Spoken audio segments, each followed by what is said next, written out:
Hi mats, இன்றைக்கி டே 21. என்னுடைய டே 20க்கு உண்டான வெயிட் எவ்வளோ அப்படின்னா 112.95 இருந்தேன். இப்போது 112.70 இருக்கேன். ஓகே, என்னுடைய வெயிட்டு கொஞ்சம் குறைஞ்சிருக்கு. எனிவே, இன்னும் நமக்கு 79 நாள் இருக்குது இந்த வெயிட் லாஸ் சேலஞ்சை நம்ம கம்ப்ளீட் பண்ணுறதுக்கு. அண்ட் மோரோவர், இன்றைக்கி நம்ம பேச போகிற டாபிக் என்னுடைய குக்கிங். நான் இந்த வெயிட் லாஸ் ஜேர்னியில் என்ன பண்ணுறேன்னா, மோஸ்ட்லி நானே தான் குக் பண்ணி சாப்பிட்றேன், மார்னிங் மட்டும் பிரேக்ஃபாஸ்ட்டுக்கு. ஏன்னா ஈவினிங் நான் சாப்பிட்றதுக்கு அம்மா லஞ்ச் ப்ரிப்பேர் பண்ணிடுவாங்க. ஸோ எனக்கு கொஞ்சம் டைம் சேவ் ஆகுங்கிறதுனால மார்னிங் மட்டும் நான் ப்ரிப்பேர் பண்ணிக்கிட்டேன், லஞ்சை அம்மா ப்ரிப்பேர் பண்ணுறாங்க. ஸோ மோரோவர், இந்த வெயிட் லாஸ் ஜேர்னியில் எனக்கு இந்த குக்கிங் எந்த அளவுக்கு ஹெல்ப் ஆச்சு, அதில் இருக்கிற அட்வான்டேஜஸ் பற்றி தான் இன்றைக்கி நான் சொல்ல போகிறேன். Cooking is really helpful for my weight loss. இதை சொன்னால் சில பேருக்கு அதுக்கு ரொம்ப க்ளீஷேவாக இருக்கும். எனக்கெல்லாம் வேலை இருக்குது, நான் எங்கிட்ட உட்காந்து சமைச்சிட்ருக்கேன், எனக்கு என் ஒய்ஃபுக்கெல்லாம் வேலை இருக்குது, நாங்கள்லாம் ஓடுறதுக்கு தான் நேரமாக இருக்கோம், இல்லை நான் பேச்சுலராக இருக்கேன் ப்ரோ, எனக்கு அதெல்லாம் கஷ்டம் அப்படின்னு நீங்கள் ஃபீல் பண்ணிங்கன்னா, நான் இம்பார்ட்டன்ஸை சொல்கிறேன், டெசிஷனை நீங்கள் எடுங்க. நான் ஏன் இவ்வளோ தூரம் சொல்கிறேன்னா, வெயிட் லாஸ் அப்படிங்கிறது நம்ம வெயிட்டை குறைக்கிறது மட்டும் நம்மளுடைய வேலை இல்லை. என்னுடைய நோக்கம் வெயிட்டை குறைக்கிறது இல்லை. என்னுடைய நோக்கம் நான் ஃபஸ்ட்டு ஹாப்பியாக இருக்கணும், ஹெல்த்தியாக இருக்கணும், ஃப்ளெக்சிபிலிட்டியாக இருக்கணும், மொபிலிட்டியோடு இருக்கணும். ஓகே, இதுக்கெல்லாம் எனக்கு தேவை ரொம்ப ஹெல்த்தியான ஃபுட்டு. அப்போ இந்த ஹெல்த்தியான ஃபுட்டை வெளியில் எங்கேயும் கிடைக்குமா, இல்லை வேறு யாராவது நமக்கு செஞ்சு கொடுப்பாங்களா அப்படின்னு நம்ம எதிர்பார்க்குறத விட ஏன் நம்மளே செய்யக்கூடாது அப்படிங்கிற ஒரு பாயிண்ட்டுக்குள்ளே தான் நான் வந்தேன். April 4, 2024 நான் 125 kg இருக்கேன். அப்போ நான் வெளியில் hotel food, fast food, process food எல்லாத்தையுமே நான் ஸ்டாப் பண்ணேன். ஆனாலும் அதுக்கப்புறம் எனக்கு கிரேவிங் வர ஆரம்பிக்கும்ல அந்த ஃபுட்டு மேலெல்லாம். அந்த ஃபுட்டை நானே என் கையால் சமைக்க ஆரம்பித்தேன். அப்படி சமைச்சு நான் சாப்பிட்டு எக்ஸசைஸே பண்ணாமல் ஜூலை லாஸ்ட் வரைக்கும் நான் இப்படி தான் சாப்பிட்டேன். கிட்டத்தட்ட 4 months 125 இருந்தேன்னா 117க்கு வந்தேன். 8 kgs நான் லாஸ் பண்ணேன். எஸ், ஸோ எக்ஸசைஸே பண்ணாமல் வீட்டில் மட்டுமே சாப்பிட்டுக்கிட்டு இருந்தேன்னா நான் இதை பண்ணேன். இவ்வளோ வெயிட்டு நான் குறைஞ்சேன். எனக்கு நான் சமைச்சு நான் வெயிட்டை குறைச்சதுனால எனக்கு தெரிஞ்ச ஒரு 4 அட்வான்டேஜ் என்னுடைய அனுபவத்துலேருந்து நான் சொல்கிறேன். எனக்கு கிடைச்ச ஃபஸ்ட் அட்வான்டேஜ் என்ன தெரியுமா? நான் மெஷர் பண்ணி என் ஃபுட்டை சாப்பிட ஆரம்பித்தேன். ஃபஸ்ட்டு நான் ஒரு ஃபுட் வெய் மிஷின் வாங்கினேன். உங்களுக்கும் ஒரு ஃபுட் வெய் மிஷின் வேணும்னா சொல்லுங்கள், இந்த வீடியோவுக்கு கீழே எனக்கு கமெண்ட் பண்ணுங்கள். நான் நெக்ஸ்ட் வீடியோவில், அதாவது 22nd வீடியோவில் டிஸ்கிரிப்ஷனில் நான் உங்களுக்கு லிங்க் கொடுத்துட்றேன். ஓகே, நீங்கள் கமெண்ட் பண்ணால் மட்டும். ஸோ நான் அந்த ஃபுட் வெய் மிஷினை வாங்கினதுக்கப்புறமா ஆயிலிருந்து எந்த இன்க்ரீடியன்ஸ் நான் போட்டாலும் நான் அதை மெஷர் பண்ணி தான் நான் அந்த ஃபுட்டுக்கு போடுவேன். நான் நல்லா கேட்டுக்கோங்க, எந்தெந்த ஃபுட்டெல்லாம் ஹை இன் கலோரின்னு எனக்கு தெரியுதோ, oil high in calorie, butter, ghee, வேறு என்ன, பன்னீர், வேறு என்ன சொல்லலாம், ரைஸு, இந்த மாதிரியான விஷயங்கள் இன்னும் நிறையா இருக்கும். இது எல்லாத்தையுமே நான் அளந்து போட ஆரம்பிக்கிறேன். ஏன்னா இதெல்லாம் தான் ஹை இன் கலோரி. இந்த வெங்காயம், தக்காளி, மசாலா, உப்பு இதெல்லாம் நான் அளந்து போட மாட்டேன். ஓகே, எதெல்லாம் என் கண்ணுக்கும் நமக்கே தெரியும் இதெல்லாம் ஹை இன் கலோரி அப்படின்னு நமக்கே தெரியும், இது நம்ம உடம்புக்கு அதிகமாக சேர்த்துக்கிட்டோன்னா நமக்கு உடம்பு குண்டாகும்னு தெரியும், அதெல்லாம் நான் அளந்து போட ஆரம்பித்தேன். நான் அளந்து போடும்போது தான் எனக்கு தெரியுது, ஓ, இந்த ஃபுட்டுக்கு இவ்வளோ எண்ணெய் ஊற்றினா தான் இந்த ஃபுட்டு இவ்வளோ டேஸ்ட்டாக வருமா, அப்போ எனக்கு அந்த ஃபுட்டு வேண்டாம், நான் அந்த ஃபுட்டை இனிமேல் தொட மாட்டேன். இல்லையா, அந்த ஃபுட்டுக்கு நான் எவ்வளோ எண்ணெய், இப்போ நிறையா ஃபுட்டு சேனல் நான் பார்ப்பேன், அவங்கெல்லாம் கீ விட்டு தான் நீங்கள் இந்த டிஷ்ஷை பண்ணணும்னு சொல்லுவாங்க. நான் தேங்காய் எண்ணெய் விட்டே பண்ணுவேன், அந்த ஃபுட்டு நல்லா தான் வரும். ஸோ ஆப்வியஸ்லி எனக்கு ஏற்ற மாதிரி நான் சில விஷயங்கள் மாற்றிக்கிட்டேன். அது முக்கியம் இல்லை, பட் எது ரொம்ப இம்பார்ட்டண்ட் அப்படின்னா, எவ்வளோ நாம் சாப்பிட்றோம், அதை எப்படி சமைச்சு எப்படி சாப்பிட்றோம், இதெல்லாம் ரொம்ப இம்பார்ட்டண்ட். ஸோ என்ன மெஷர் பண்ணி கேலரி கால்குலேட் பண்ணி நான் குக் பண்ண ஆரம்பித்து நான் சாப்பிட ஆரம்பித்தேன். 2வது அட்வான்டேஜ், எந்தெந்த இன்க்ரீடியன்ஸில் எவ்வளோ நியூட்ரிஷன் இருக்குது அப்படின்னு எனக்கு தெரிய வந்துச்சு. இப்போ பன்னீர் எடுத்துக்கிட்டேன்னா பன்னீரில் எவ்வளோ ஃபேட் இருக்குது, எவ்வளோ கார்போஹைட்ரேட்ஸ் இருக்குது, எவ்வளோ ப்ரோட்டீன் இருக்குது. இதை நான் சாப்பிட்டா இது என் உடம்புக்கு நல்லதா இல்லையா, இப்போ நான் எக்ஸசைஸ் பண்ணுறதுக்கும் இப்போ நான் வாழ்கிற இந்த செடன்ட்ரி லைஃபுக்கும் இந்த பன்னீர் எடுத்துக்கலாமா வேண்டாமா? இப்போ நான் ஓடி ஆடி நல்ல வேலைக்கு போகிற ஆளாக இருந்தேன் அப்படின்னா நான் பன்னீரை ஒரு நாளைக்கு டெய்லி கூட நான் எடுத்துப்பேன், அதில் எனக்கு பிரச்சனை இல்லை. பட் நான் செடன்ட்ரி லைஃப் ஸ்டைலில் இருக்கேன். Even though I am exercising, I am என்ன செடன்ட்ரி லைஃப் ஸ்டைல். ஸோ இதில் ஃபேட் கண்டென்ட் அதிகம். அப்போ ஒரு நாளைக்கு நான் 200 பன்னீர் எடுக்கிறத விட 100 பன்னீராக கம்மி பண்ணிக்கலாம். இல்லைனா 200 பன்னீர் எடுத்தாலும் அதை 2 நாளைக்கு ஒரு தடவை 3 நாளைக்கு ஒரு தடவை எடுத்துக்கலாம். இந்த மாதிரி பல விஷயங்கள் நான் பார்த்து நான் குக் பண்ணி நான் அந்த நியூட்ரிஷனை தெரிஞ்சுக்கிட்டு நான் சாப்பிட ஆரம்பிப்பேன். தக்காளியில் என்ன நியூட்ரிஷன் இருக்குது, வெங்காயத்தில் என்ன நியூட்ரிஷன் இருக்குது, நம்ம போட போகிற மெயின் இன்க்ரீடியன்ஸில் என்ன நியூட்ரிஷன் இருக்குது, ஏன் ஆயில் இத்தனை வகைகள் இருக்குது, ஆலிவ் ஆயில் என்ன நியூட்ரிஷன், கோகனட் ஆயில் என்ன நியூட்ரிஷன், கிரவுண்ட்நட் ஆயில் என்ன nutrition. So nutritions are very important.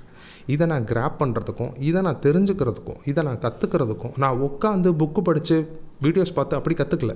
நான் டெய்லி சமைக்கும்போது, அந்த சமைக்கிற வீடியோஸை நான் பார்த்து நான் சமைக்கும்போது, அந்த சமைக்கிற வீடியோஸில் இருக்கிறவங்களே சொல்லுவாங்க, இந்த இன்க்ரீடியன்ஸ்லாம் ரொம்ப பார்த்து போடுங்க, இது ஹை இன் ஃபேட், ஸோ என்னைக்காவது ஒரு நாள் சாப்பிடுங்கன்னு அவங்களே சொல்லுவாங்க.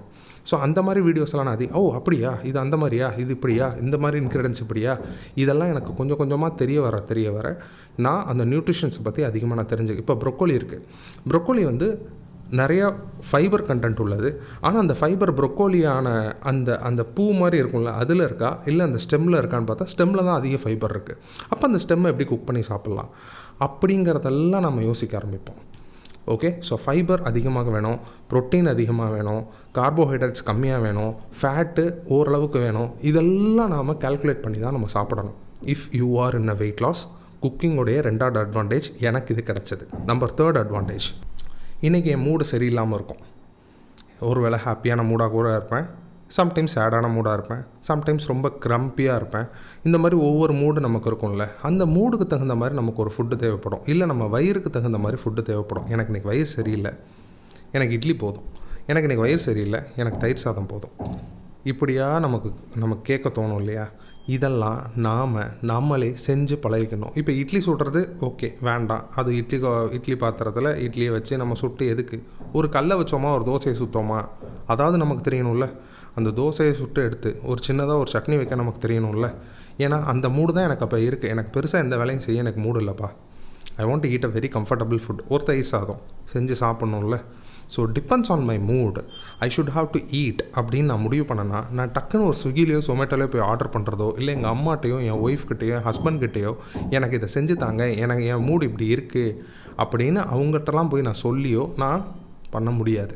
என் மூடு இப்படி தான் இருக்குன்னா, இந்த மூடுக்கு எனக்கு காஃபி தான் தேவை அப்படின்னா, ஒரு கிளாஸ் எடுப்பேன், ஹாட் வாட்டர் ஊற்றுவேன், காஃபி பொடியை ஊற்றுவேன், கலக்குவேன், குடிப்பேன். சுகரோ மில்க்கோ நான் யூஸ் பண்ணவே மாட்டேன். இந்தந்த மாதிரி என் மூடுக்கு தகுந்தாப்பில் அந்தந்த ஃபுட்டை நானே சமைச்சு சாப்பிட்டுக்கிறதுக்கு, என்னுடைய மைண்டை நான் கண்ட்ரோல் பண்ணி ஹாப்பியாக ஆகிறதுக்கு எனக்கு இந்த ஃபுட்டு நானே சமைக்கும்போது எனக்கு ரொம்ப யூஸ்ஃபுல்லாக இருக்கும்.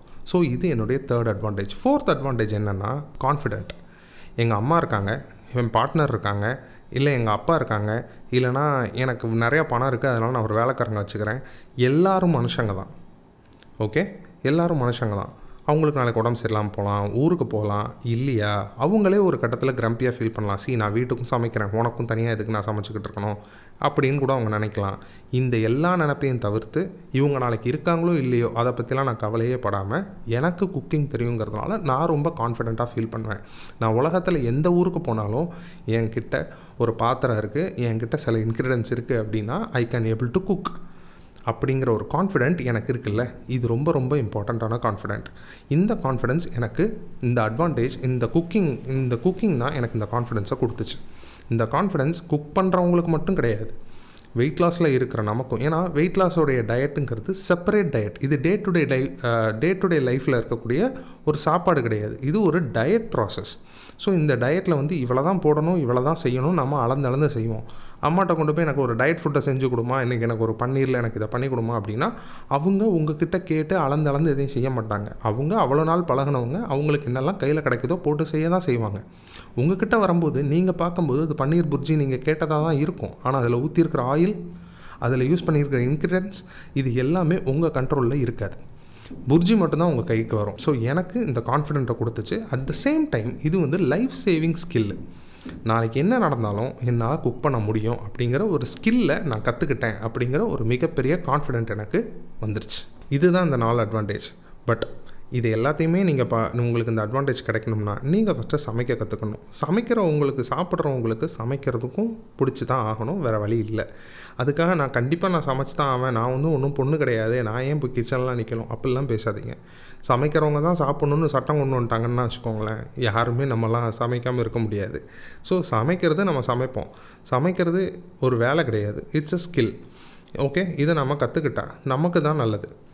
எனிவே இந்த 4 விஷயமும் சேர்ந்து இப்போது எனக்கு பயங்கரமாக வெயிட் லாஸ் ஆகிக்கிட்டு இருக்குது. இதை நான் உங்கள்கிட்ட சொல்கிறேன். நீங்களும் வெயிட் லாஸில் இருந்தீங்க அப்படின்னா நீங்கள் குக் பண்ணி உங்களுடைய நியூட்ரிஷன் என்ன, உங்களுடைய கேலரி என்ன, உங்களுடைய இன்க்ரீடியண்ட்டோடைய மெஷர்மெண்ட் என்ன, எவ்வளோ ஆயில் ஊற்றுறோம், எவ்வளோ பட்டர் போடுறோம், எவ்வளோ பன்னீர், எவ்வளோ மட்டன், எவ்வளோ சிக்கன், எவ்வளோ பீஃபு, எல்லாமே நீங்கள் செஞ்சால் மட்டும்தான் அதனுடைய அளவு தெரிஞ்சு இதில் இவ்வளோ போட வேண்டியது இருக்கான்னு பயந்து சில விஷயங்கள் ஒதுங்குவீங்க.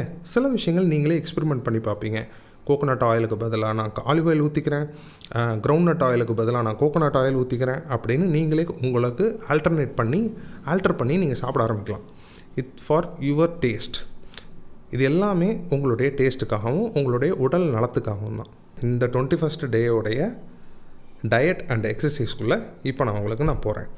காலையில் 4:30 எந்திரிச்சேன். அதுக்கப்புறம் பாத்ரூம் போனேன். அதுக்கப்புறமா தான் வெயிட் செக் பண்ணேன். வெயிட் செக் பண்ணும்போது தான் என்னுடைய வெயிட் வந்து 112.95 இருந்தது. அதுக்கப்புறமா தான் வாக்கிங் போகிறேன். 5:30 to 6:15 வாக்கிங் போய் முடித்ததுக்கப்புறமா பிராணாயாமம் 10 நிமிஷம் பிராணாயாமம் முடித்ததுக்கப்புறமா புஷ்அப் 4 செட் 5 செட் எடுக்கிறேன். ஃபஸ்ட்டு 3 செட்டு 10 கவுண்ட்ஸ், அடுத்த 2 செட்டு 5 கவுண்ட்ஸ் எடுக்கிறேன். அது முடிச்சதுக்கப்புறமா க்ளூட் பிரிட்ஜ் எக்ஸசைஸ் 4 செட்டு, ஒரு செட்டுக்கு 20 கவுண்ட்ஸ். அதுக்கப்புறமா மவுண்டைன் கிளைம்பர்ஸ் வந்து எனக்கு இந்த வட்டம் கால் வலிக்காமல் 4 செட்டுமே பண்ணேன். ஒரு செட்டுக்கு 10 கவுண்ட்டுன்னு நான் பண்ணிட்டேன். கால் வலி என்னன்னு தெரில, கொஞ்சம் சரியான மாதிரி இருந்தது. அதுக்கப்புறமா பைசைக்கிள் கிரன்ச்சஸ் பண்ணேன். பைசைக்கிள் கிரன்ச்சஸும் 4 செட்டு, ஒரு செட்டுக்கு 10 கவுண்ட்டு முடிச்சதுக்கப்புறமா ஏர் ஸ்குவாட்ஸ் பண்ணேன். 4 செட்டு, ஒரு செட்டுக்கு 10 கவுண்ட்டு. அதுவும் முடிச்சதுக்கப்புறமா ஜம்பிங் ஜாக்ஸ் 10 செட்டு பண்ணேன். ஒரு செட்டுக்கு 15 கவுண்ட்டு.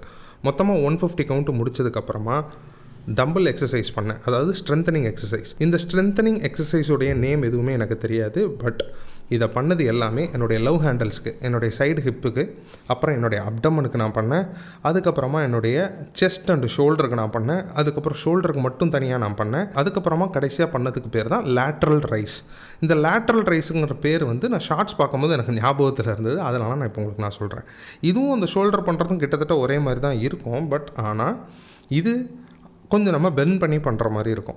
ஸோ இந்த 5 எக்ஸசைஸுமே அப்டமனுக்கும் லவ் ஹேண்டல்ஸுக்கும் பண்ணக்கூடிய எக்ஸசைஸ் 3 செட் எடுத்தேன். ஒரு செட்டும் 10 கவுண்ட்டு. ஓகே. அதுக்கப்புறம் பண்ண செஸ்ட்டுக்கும் ஷோல்டருக்கும் பண்ண எக்ஸசைஸ் வந்து 2 செட்டு தான் எடுத்தேன். ஒரு செட்டுக்கு 5 கவுண்ட்டு. அதுக்கப்புறம் பண்ண லேட்ரல் ரைஸும் அதுக்கப்புறம் ஷோல்டருக்கான பண்ண எக்ஸசைஸ் இந்த ரெண்டுமே 10 கவுண்ட்டு பண்ணேன். 2 செட்டு பண்ணேன். இது எதுக்குமே எனக்கு நேம் தெரியாதுங்க. ஸோ உங்களுக்கு நேம் தெரிஞ்சால் எனக்கு ப்ளீஸ் எனக்கு கீழே கமெண்ட் பண்ணி எனக்கு தெரியப்படுத்துங்க. இதெல்லாம் முடிச்சதுக்கப்புறம் பிளாங்க் 4 செட்டு, ஒரு செட்டுக்கு 25 செகண்ட்ஸ் எடுத்தேன். ஸோ மொத்தமாக 1 மினிட் கவர் பண்ணதுக்கப்புறமா என்னுடைய எக்ஸசைஸ் எல்லாம் முடிஞ்சுது. வீட்டுக்கு கீழே வந்தேன். அதுக்கப்புறமா பிரேக்ஃபாஸ்ட் நான் எனக்கே சமைச்சேன். ஜட்கா பன்னீர் கிரேவி தான் நான் சமைச்சேன். 200 கிராம்ஸ் பன்னீர் போட்டு 15 ml ஆஃப் கோகோனட் ஆயில் போட்டு நான் சமைச்சேன். இதனுடைய ப்ரிசைஸ் ரெசிபி உங்களுக்கு நான் டிஸ்கிரிப்ஷனில் கொடுத்துருக்கேன், இன்க்ளூடிங் கலோரி.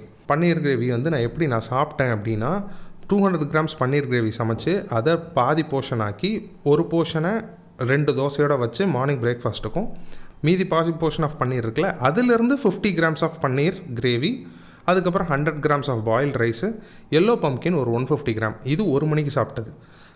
நான் இப்போ என்ன போர்ஷன் சாப்பிட்ருக்கணும் அதே போர்ஷனை அப்படியே நான் 4 மணிக்கும் நான் சாப்பிட்டு என்னுடைய ஹோல் டே ஆஃப் டயட்டை நான் முடிச்சிட்டேன்.